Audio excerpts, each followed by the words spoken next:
The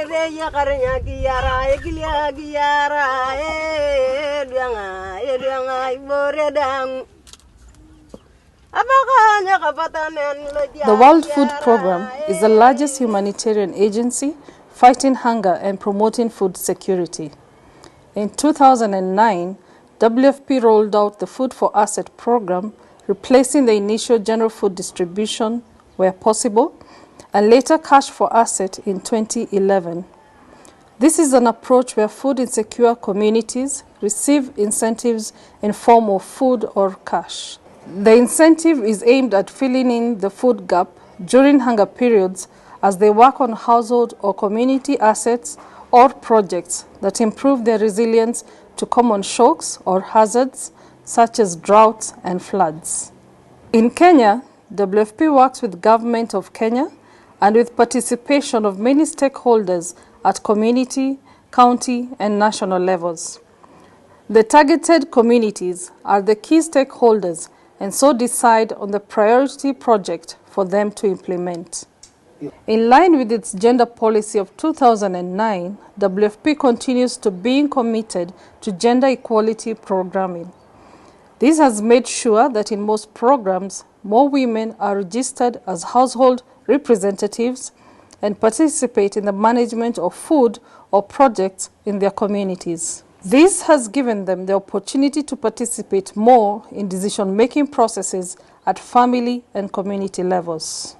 In 2013, WFP partnered with the Institute of Development Study in UK to carry out a study on how WFP is mainstreaming gender in its programs at the field level and share information across the organization in order to improve gender sensitivity. In December and early January this year, our team did engage with the communities receiving assistance in Turkana and coastal region, namely Kilifi, Kwale, and Malindi, using participatory approaches. The study team held focus group discussions with diverse groups of men, women, young and old, project committee members, and people living with disabilities. This ensured we captured the views of the whole community, both beneficiaries and non-beneficiaries. Sisi kwanza tumependezwa na hichi kitu hichi. Hasa kwanza mimi mwenyewe. Mahindi kweli ikiwa tumechimba mashimo vizuri na tumefuata kabisa, huwa tunavuna mahindi mazuri sana. Mambo mazuri nayoshukuru ni haya ya pesa, kwa sababu ya pia watoto wangu, mimi sina bwana ndani ya nyumba, bwanangu alikufa. Kwa sasa hii nikipata ile mapeni huwa yananisaidia hata upande wa fika watoto wangu shule. Matutwana tungalu lukalo kale munetang. Ko topolo utuna balo to mi apa raja ketana. Ko topolo utu kumorikin tan ke akatukan kabuli. Kurwerda ipe ulodi. Ko topolo unto ka kerito. Ali mun yang akra wakinere para takar la banyana iti na toloto. Ai wakinere karaineke na tonyo atatai. Mimi kama mnufaika wa Mlimani au mradi wa chakula kwa pesa imekuwa ni kwa msaada sana, kwa sababu pesa ile nimepata inanisaidia kununua chakula na pia kulipa karo ya watoto na shida zote ambazo zinatokea ambazo zinahitaji pesa. Kuna pesa inaweza kununua. Kama rekana damu kaya kadro lapi itu ani penye gertada kan jeni gertada kija damu api. The Cash for Asset program was introduced to replace food incentive to beneficiaries where markets were found to be functional, especially at the coastal region in 2011. In areas where there was no market functionality, such as Turkana, beneficiaries continue to receive food incentives. The benefits of the cash modality incentive include providing the beneficiaries with the opportunity to make choices of their diet, eliminates queuing for food, and introduction to new financial systems when compared with food modality. One of the advantages of using cash modality is that it gives the beneficiary the dignity to choose how they would want to spend their cash. And while we do this, remember we are still working with them to help them build more resilience to shocks and even grow a variety of crops.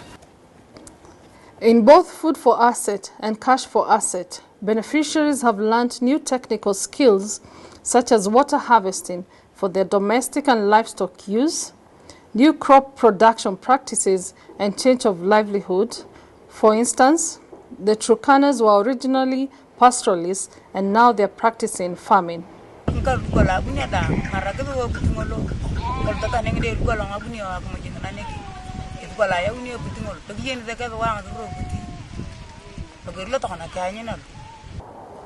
We also found out during the study that the household food security and diet diversification has continued to improve. In Turkana, we heard about women growing vegetables, and these are new foods to them. They told us about growing skuma wiki, growing tomatoes, and when asked about the new diets, they said they are enjoying them and they're happy that they have a variety for their family. Mradi hii ambayo imekuwa katika kata ndogo Tia imetusaidia sana, imeweza kupunguza makali ya njaa katika sehemu yangu sana. Wamama wamefurahi kwa sababu wanapata chakula kutoka nyumbani. Ngesi hata mari hata lupanya giritada kumuri kaswa kamujiteni aluso kuritoani atakenti echodanak no idangi angkombe amam ngasai neno kya kemikenge na nyono na tono gnakwa arayono kya kemike da tono gnakwa dida ani ada uni akanya kisedanka afi. Cash for Asset is a new innovation in the Kenya Country Office, and when it was introduced, it was more of a pilot because we had not implemented this, and with it came a number of challenges, including delay in the transfer of cash to the beneficiaries. Cash delay has an impact on gender relations both at the household level and community level, which has led to tensions within families and with traders. Saa hii tuko na madeni mengi, hata wengine wanapelekwa kwa chifu kwa sababu ya madeni. Wenye maduka wanataka pesa zao. Pesa hatuna. Some of them have resorted to negative coping strategies such as eating wild fruits. Chakula yangu ndio hii. Hizi zaitwa fudu. Natoka nyumbani saa 11 naenda kwa mradi. Nikifika kwa mradi, nina njaa ninakula chakula hiki. Ili nipate nguvu nijisaidie, nishike ile kazi, niendelee na kazi. Nikitoka mradini ni saa 6 naenda kutafuta chakula ya watoto wangu nyumbani. Nitapata mraba kama ni vipande 4 ama ni 5, nikimaliza itakuwa ni saa 12. Ndio napata pesa niende dukani ninunue unga. Nikikosa kabisa watoto wangu wanalala njaa. Kwa hivyo kazi inatusaidia lakini pesa zachelewa. We have at the moment a steering group which is meeting regularly to ensure that the transfers are being done on a timely basis. And besides that, our senior managers are also engaging the major donors who are involved in Cash for Assets to ensure that the cash pipeline is well beefed and steady so that the beneficiaries can receive their entitlements in good time. Whereas in Turkana, women are able to call for support from their husbands or male relatives when they are in need at the project sites, in the coast region, this is a challenge because men are either involved in other income generating activities or refuse. Wanaume huwa wanaanza kufanya kazi zingine ili kupata kama chakula cha nyumbani kiwa hizi pesa zinakawia kuja. Once you do the gender analysis and you analyze the data, the information will inform you how to design the projects, and that will make it more sustainable because different cultures have different gender dynamics, and this will help to influence or design the program.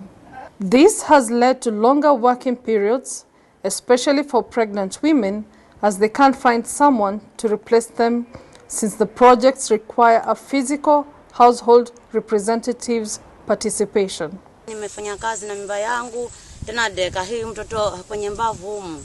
Mmekufua kabisa na mimi kila mwezi naenda kumpeleka mnogongoni na 300. In response to the pregnancy challenge, WFP is reviewing the FFA manual to incorporate a section on pregnancy policy where women will be allowed time off. We understand and appreciate that the people we work with, that is the beneficiaries, some of them or majority of them are women, and at some point they become pregnant or thereafter they have babies whom they breastfeed. We are taking a conscious step to ensuring that that particular group within our within the beneficiaries that we are working with is well taken care of by ensuring that we do not engage them in labor-intensive activities to the last day of their delivery, and even after they've delivered, we would want to see them have a fair environment where they can take care of their children or their babies, breastfeed them, in line with what we also advocate. The study found out that communication between the implementing partners, financial institutions, project committees, beneficiaries, and WFP is a challenge which sometimes can create mistrust. We are losing trust with this community, and that this will not work well with them because it's affecting them, it's affecting us also. So mine is to, I think, encourage each and every partner to share information that is correct and that will not affect the most vulnerable person, who is the beneficiary in this case. The issue of the communication flow at the coast has also resulted in mistrust in the cooperating partners and in the banks, in the agents, the Coop Bank and Equity Bank. So the beneficiaries are suspicious about where the money is going. They think the delays, they don't know if there are delays or if someone has been stealing the money. Ingekuwa ni mzuri zaidi kama tungekuwa tunawasiliana na mfadhili moja kwa moja ili aweze kuchukua malalamishi kutoka kwa yule mnufaika hadi kwa dona, alafu dona aweze kujua kupitia kwa mnufaika ni kitu gani ambacho hasa kinamkumba na anaweza kuboresha namna gani huo mradi ili uweze kuwa mzuri na uweze kumfaidisha kwa jamii. WFP last year introduced a complaints and feedback mechanism. This is basically a hotline that the beneficiaries are able to call to inquire or complain or give feedback about the programs. All the parties that need to know a certain information, for example, when is cash being dispersed, WFP makes an effort to ensure that its field offices receive this information, the cooperating partners receive this information, and once they receive, the same is also channeled to the beneficiaries. And we are also encouraging the beneficiaries also. Once you've received what we call the payment schedule, and you've actually collected your money, please just indicate there that you received your money. If your name appears there for one reason or the other, and probably you're having a challenge accessing your money, also bring this feedback back. Then we'll act on it. It's very helpful and it's very useful.